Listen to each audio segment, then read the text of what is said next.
Be ready. 5 seconds. Start. I am extremely happy to be here with all of you at the International Day of the Disabled Persons. This occasion signifies the triumph of the human spirit, and India joins all other nations in saluting it. I extend my hearty congratulations and greetings to the winners of the National Awards for the Welfare of People with Disabilities this year. These national awards recognize the outstanding achievements of these persons with different abilities. They symbolize that disability is not impediment to attaining excellence, and that disabled people are second to none in any activity. I would like to felicitate the awardees in all categories, especially the disabled persons whose extra dedication and courage have been recognized through this award. Equally important are the institutions and individuals that have helped bring persons with disabilities into the mainstream. I am pleased to see in this hall so many award winners and other dedicated persons who are themselves disabled or working for the cause of the disabled. Each of them has carved a place for themselves in their respective fields. India's history has had many people with outstanding abilities who transcended their physical limitations.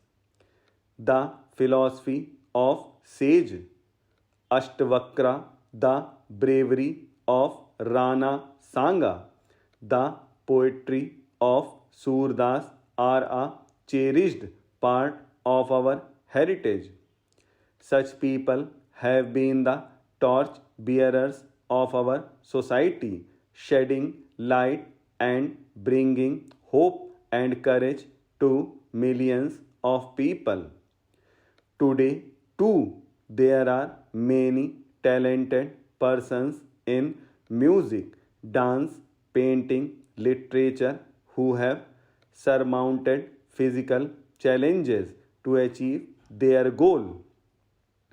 For example, the artists so dedicatedly paint using only their foot and mouth and create such wondrous pictures. Ved Mehta, one of our foremost writers, cannot see. The National Award Day is an appropriate occasion for introspection and future planning.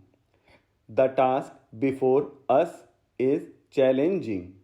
We need to prevent disability. We also need to train and rehabilitate disabled people through education, training, and productive employment.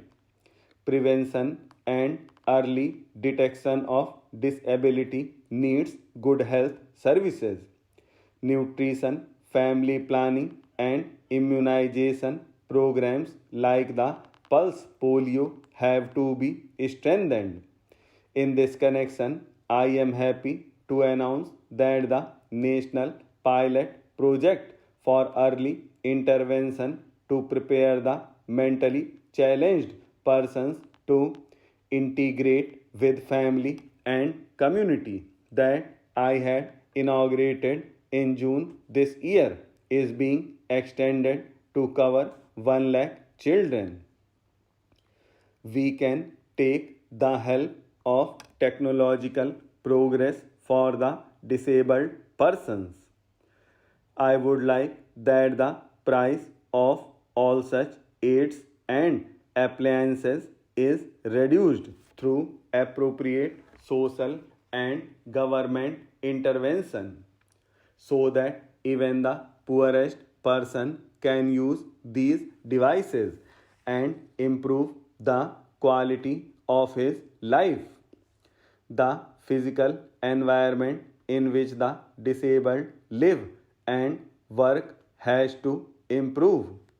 Facilitating access to building and public transport can go a long way to easing the difficulties which disabled persons encounter. Constructing ramps, modifying transport, etc. will help create a barrier free environment for the disabled. Such efforts would give greater autonomy to the disabled. Society owes this much to our disabled citizens as often it is the socio-economic conditions that have created the disability. We must use the many scientists, engineers, and technicians both in the government and in the private sector to research and develop techniques and products that will benefit the disabled. The social sector has so far been the responsibility of the government. Liberalization is now transferring more responsibility on the private sector. The government and the non-government sectors have to work together, especially in the social sector. Laws have to be changed to facilitate the disabled.